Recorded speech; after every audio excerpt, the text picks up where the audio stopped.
আসসালামু আলাইকুম। আবারও চলে আসলাম নতুন একটা ভিডিওতে। আজকের ভিডিওটা হচ্ছে টুকরা কাপড় দিয়ে আমি বাচ্চাদের ড্রেস তৈরি করব।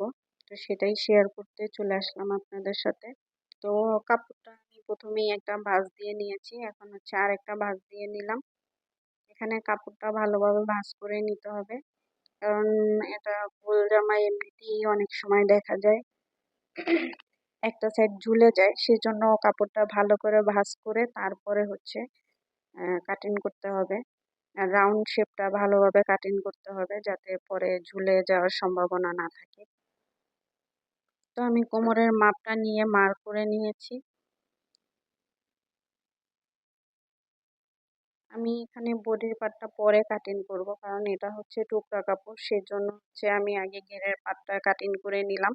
পরে সাইড দিয়ে যে টুকরা কাপড়গুলো থাকবে সেগুলো দিয়ে আমি হাতাটা কাটিং করব এবং উপরের পার্টটা কাটিং করব।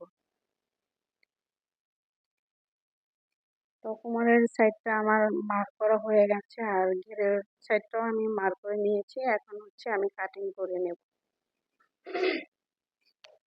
কোমরের অংশটা আমার কাটিং করা হয়ে গেছে, এখন হচ্ছে মার্ক অনুযায়ী আমি ঘেরের পাটটাও কেটে নিলাম। এই তো আমার ঘেরের পাটটা কাটিং করা হয়ে গেছে।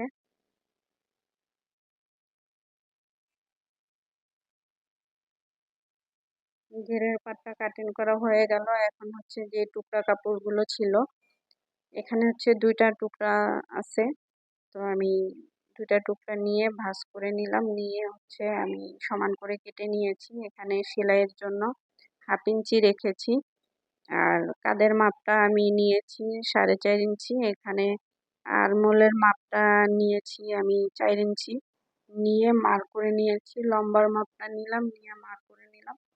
এখন হচ্ছে আমি বডির মাপ এবং কোমরের মাপটা নিয়ে মার্ক করে নিলাম। আর কোমরের এখানে 1/2 ইঞ্চি পরিমাণ উপরের দিকে একটু ডাউন করে কাটতে হবে, আর কাঁধের এখানেও 1/2 ইঞ্চি পরিমাণ ডাউন রেখে কাটতে হয়, তাহলে ফিনিশিংটা ভালো আসে, ফিটিংটা ভালো হয়। তো সেই জন্য আমি এখানে 1/2 ইঞ্চি পরিমাণ ডাউন রেখে কেটে নিয়েছি। এই যে মোলে একটু সমস্যা হয়েছিল, সেই জন্য এখান থেকে আমি আবার একটু কেটে নিলাম। তো কাটিং করা হয়ে গেছে। উপরের পাটটা আমার কাটিং করা কমপ্লিট। এখন হচ্ছে আমি এখানে হাতাটা কাটিং করে নিব। এখানেও দুইটা টুকরা আছে। তো এই তো আমি ভালো করে ভাঁজ করে নিলাম।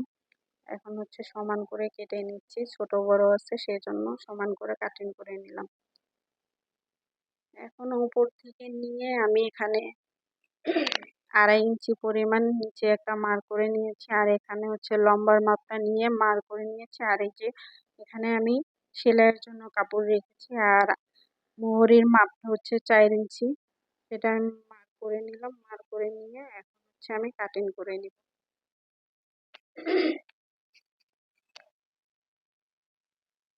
তো আমার হাতাটা কাটিং করা হয়ে গেছে। এখন হচ্ছে এখানে আমি তালপাট কাটিং করে দিব, কারণ এটা হচ্ছে সামনের গলার ডিজাইন আছে, সেজন্য তালপাট কাটতে হবে।